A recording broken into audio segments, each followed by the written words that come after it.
Jonathan, welcome to the show. We're going to do a 3, 2, 1 logo.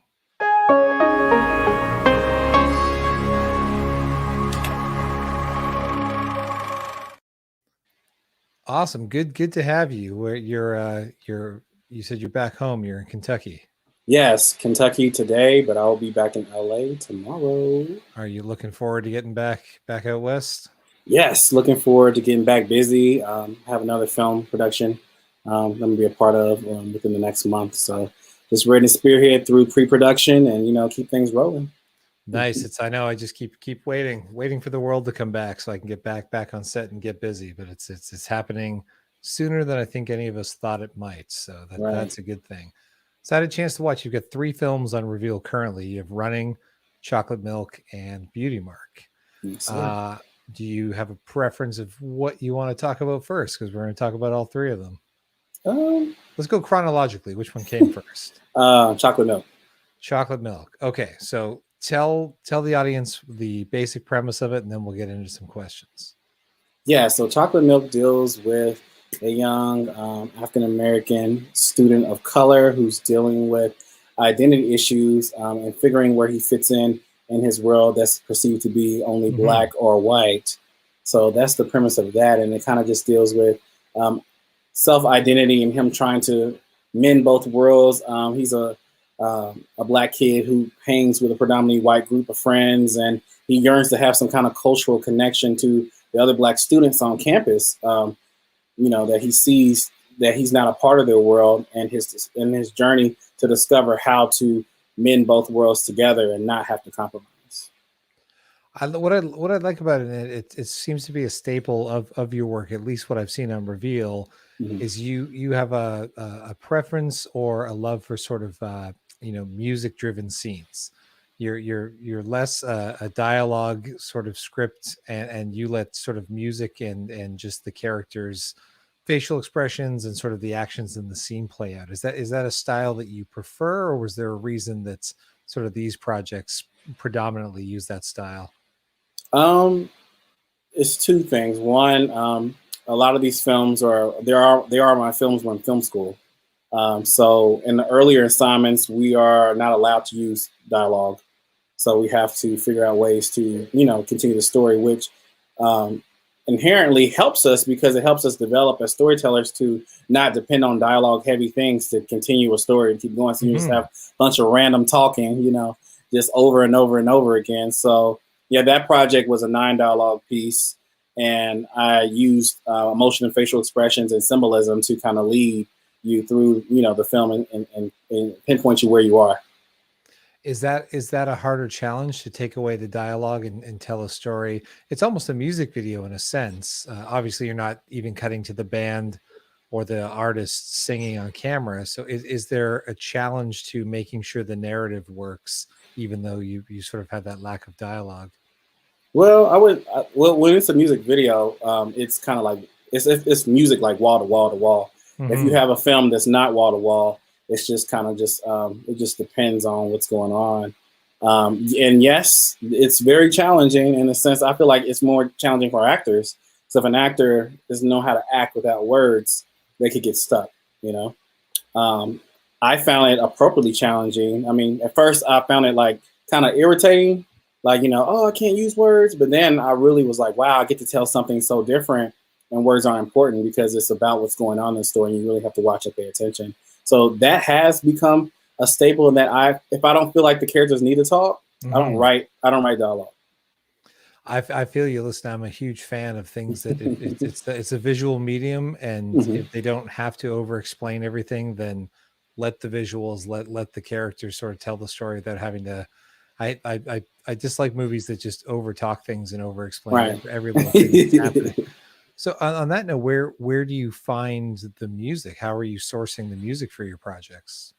Oh, so yeah, that's interesting. Now I have composers that I use, but earlier on, and then maybe for projects that are like smaller, would definitely find like like free sounds, free scores, and things like that. So yeah, it's an interesting world that we live in where making short films, making, smaller budget projects sometimes, that we have these resources now that we can go to websites, and there's so much sort of crowdsourced material and user to user visual effects, color grading techniques. Like, it really is evening the playing field so that anybody who wants to become a creator can create at a much higher level without having to hire an orchestra, or if you don't know a composer yet. Now, you said these were done for film school. Where do you go to school? I went to Loyola Marymount University. Okay, and based in Los Angeles? Los Angeles, California. Yes, sir. And now you're in the real world, ready to tackle some bigger projects? Right, yeah. Unfortunately, I graduated last May in the pandemic, which is crazy. So yeah, I'm still been doing projects steadily, even in the pandemic. So yeah, just tackling more projects. I want to get into more long form and move away from shorts, because shorts to me, it's like the filmmaker's mixtape until you're ready for like episodic or features or something else. That's a great way to say it, that I've never heard described that way before. But that's exactly it. You're saying, look at these different things that I can do, and here's a sampler of material. And that's it used to be referred to as just a calling card, that your short film was the demo of, hey, here's what I can do, hire me to do longer form stuff. But it is, I still, as a filmmaker, enjoy short films even now between features, because one, it keeps me busy. Short films sometimes are playing in different genres that I haven't played with, or with actors and crews that I'm not as familiar with yet. But it's a good way to kind of get everyone together and test out if your styles and things are going to work together. And there's just a lot more avenues now to put short films out, like Reveel'd, which is the perfect home where you just have an endless stream of content. You could watch short films for days and weeks and never run out of things on Reveel'd. Tell me about Beauty Mark. Beauty Mark was one of my final pieces in film school, because the way film school is set up, or just our program for a master's program, you have kind of like your 2 beginner films. So you do 4 films, 4 end of the semester big films. So Beauty Mark was kind of like, you could say, my junior thesis. And it was the first time that I could use whatever camera I wanted and had unlimited lighting and gear that had access to me. But that story it is developed from, experiences from different people that are close to me. Mainly one of my best friends, in high school, she experienced a relationship with domestic violence, and, different family members and other friends have as well. So I wanted to kind of put a narrative together to kind of like tackle domestic violence, and wanted to, shed light on that issue. And especially, now that we are still in quarantine, and a lot of people last year were dealing with a lot of domestic violence issues as well. So, the film really is still very prominent today and needed, just to show people that they can get help, and what happens sometimes if you don't get help. You have a desire to tell very real world stories in your storytelling. Is that a passion that you're going to continue? Is it important for you to tell very human stories, or do you also enjoy, fantasy or sci-fi? And well, obviously you like horror. We'll get to that one in a minute. But is that part of what you want to leave a mark on the world, is to be able to tell stories that speak truth and sort of can educate people? Yes, thank you for that question. Yeah, I started out doing horror. My first movie was a feature called Slasher, and it's a horror movie, and that's kind of like where Running has kind of spun from. It's like a spinoff of that series. Okay. So going to film school, I wanted to use shorts to do something different. I just didn't want to be put in a box and just be the horror guy only, unless someone's hiring me. They're like, hey, make this horror film, of course, But I wanted to, expand my, I guess, creative palette and make other things. So I was like, why not tackle social issue type of films, So that's where, you have Chocolate Milk has sprung from, and you have Beauty Mark, and then I have another film coming called Men Down that deals with, what happened last year with the Black Lives Matter movement and police brutality, So did you say you started with the feature before you went to film school? Yes. So that's a bit of a backwards path, not a backwards path, but a less traditional path. Yes. What did you get to the end of that feature and sort of realize, man, there's other things I still need to learn. There's other things I need to perfect in this art, or did you just like how does that work? You finish a feature and then say, I'm going to go to film school and make shorts? Right. Well, before I made the feature, I was making kind of like music video and shorter form projects. So I had kind of made a short, but I didn't know the formula of any of this. This was all new to me. I was originally going to school to pursue law, and my job on my undergrad campus just happened to be like media services, where they had their own television studio, and we did live events and original programming in a studio setting. So I was trained on camera, editing, lighting, and all that. And then eventually I started to use my resources around me to be creative and see how far I could go. Because as a kid, I've always been into art. I've always been an artist. I was an actor first. I've been acting, singing, and dancing since I was 4 years old. So I always was drawn to the entertainment industry. And it wasn't until undergrad that I got to put all of my gifts into one melting pot and give it vision through camera, and film. So one of my mentors at the time, who still is my mentor, but he was my boss as well, he told me to try making a film. And so, I just jumped in and made a feature. Didn't, know quite what I was getting myself into, but, I had some friends at the time that kind of looked over my script and gave me notes and, how long it should be and everything. And I kind of just went for it. And, it was more of an experiment. But then when we finished it and we put it out, people really reacted to it in a positive way, and it really tracked. And then I started getting into film festivals, and I realized that, wow, maybe I can really do this. So instead of going to law school right after, I was just like, I think I want to really study film so I can understand everything that I was really doing. Because, I didn't know every role. I didn't know what things were called on the set all the time. I was just kind of learning as I went and doing research. And now that I went to film school, I was actually got to be taught in a classroom setting and understand the fundamentals of film and how things are done, industry wise. So now with all that information, I'm a whole new, filmmaker, at the end of this. Is it hard to go back and look at that feature now, knowing everything or do you still see that's just raw creativity that you had making it?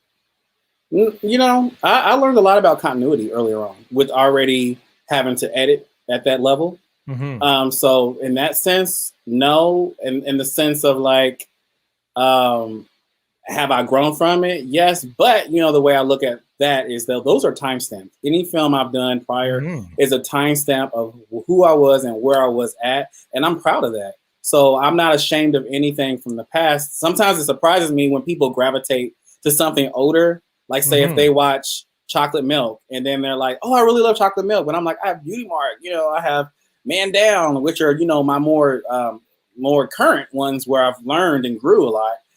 So I appreciate people admiring the work at different stages and different levels and enjoying and being invested in the journey is what, I have to look at now and not be so, self-conscious of like, don't see this, I like that you're happy with it. I have the same thing. There's not a thing on my reel that embarrasses me because you're right. Timestamp. You and at least I can usually look back and see that I've grown. I might think differently if I look back and went, oh wow, I was way better 10 years ago than I was. I might have a different approach.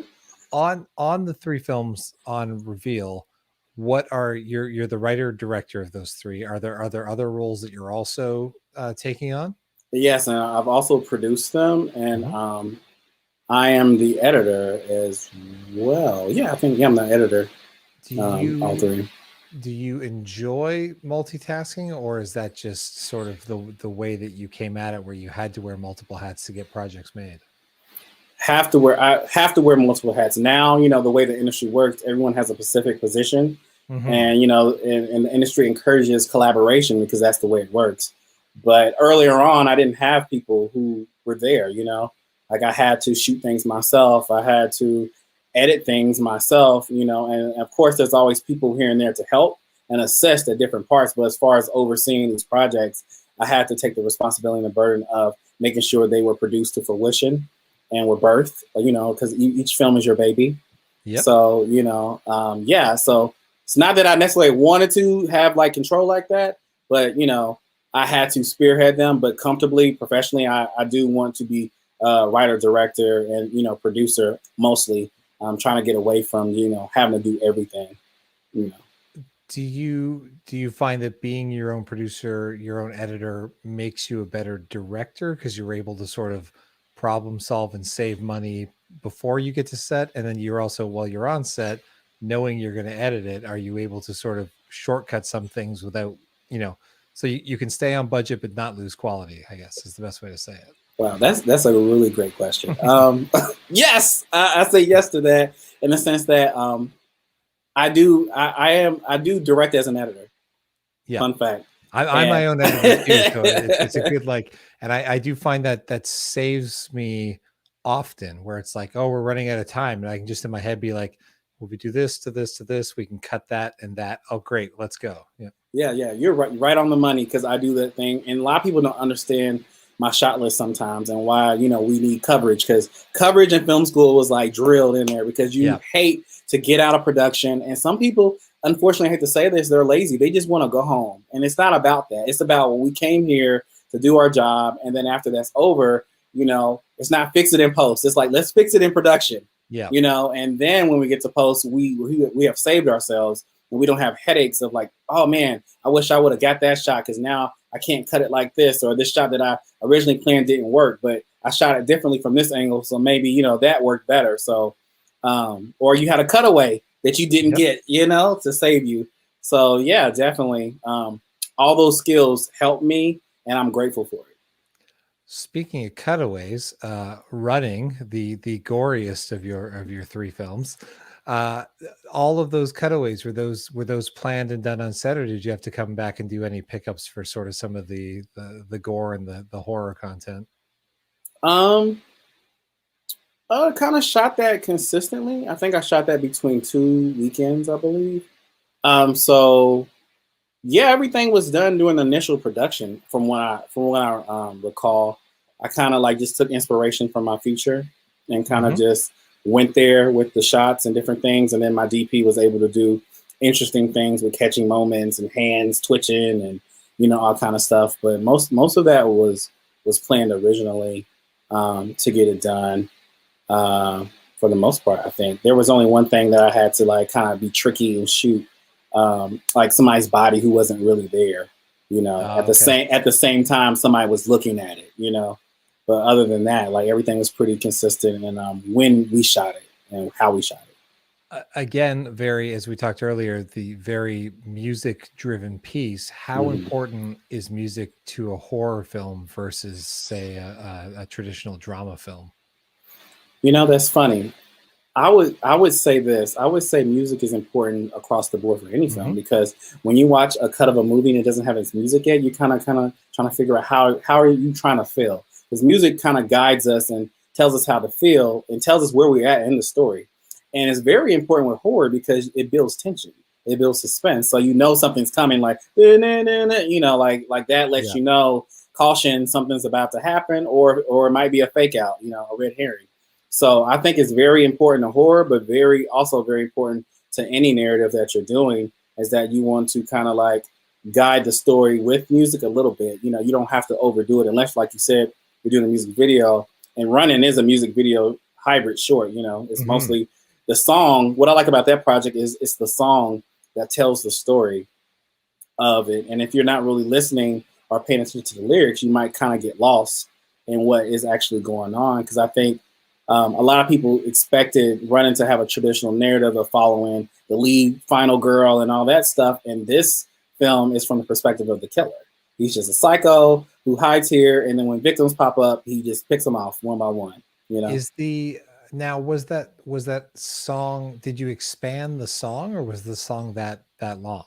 I expanded the song to get through a lot of that. It's going back. It's throwback to like the Michael Jackson days of music videos, where it was more than just the 3 or 4 minute song. You know, that there's a story and moments where you know, the song almost becomes the score under the movie and then back into the song for a while. Like, I thought that was a lot of fun.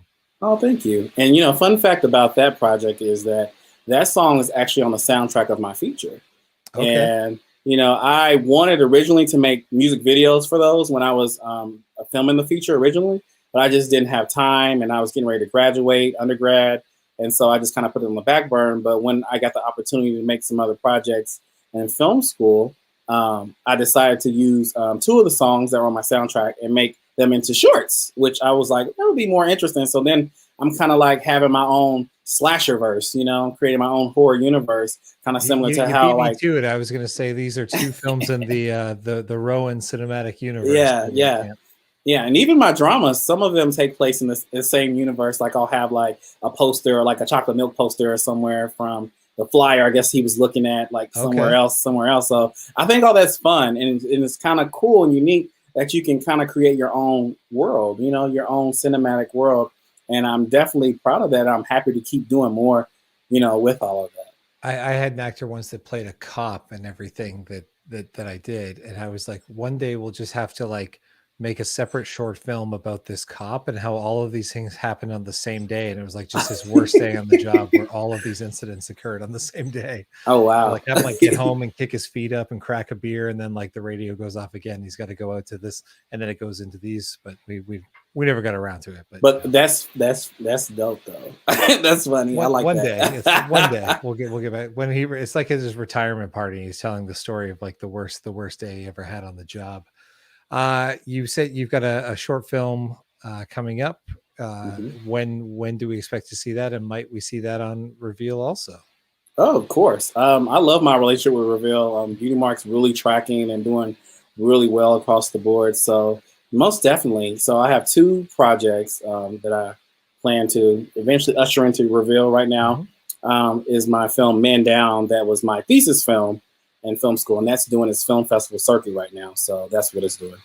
And that is about a cop of color who shoots an unarmed teenager, and the ramifications of that come of that. Is he going to, you know, stand on the side of the law, or is he going to stand with his community? So he has to make a tough choice, you know, similar to Chocolate Milk, you know, about who he is, but in a different setting, you know. And that's a really deep, powerful story. One of my best, in my opinion, thus far. And the one that I'm getting ready to shoot is, of course, another horror movie. It's called Children of Night. And it's about a young house sitter who's a college student who needs money for her next semester.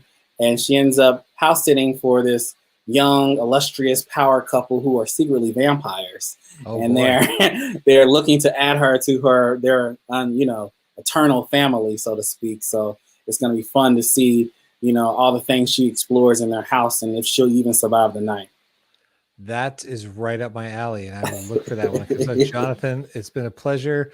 Everybody watching, if you're watching this on YouTube or Facebook and somewhere that's not Reveeld, you should head over to revealmovies.com, revealmovies.com, sorry, and sign up. It's free to sign up. Check out all kinds of great short films, but make sure you check out Jonathan's films, Running, Chocolate Milk, and Beauty Mark. And if you sign up soon, you'll be there for the premiere of the next one. Yes, so sir. Thanks for joining us today. It was great to chat with you and hear more about these films. Thank you so much for having me, Gavin.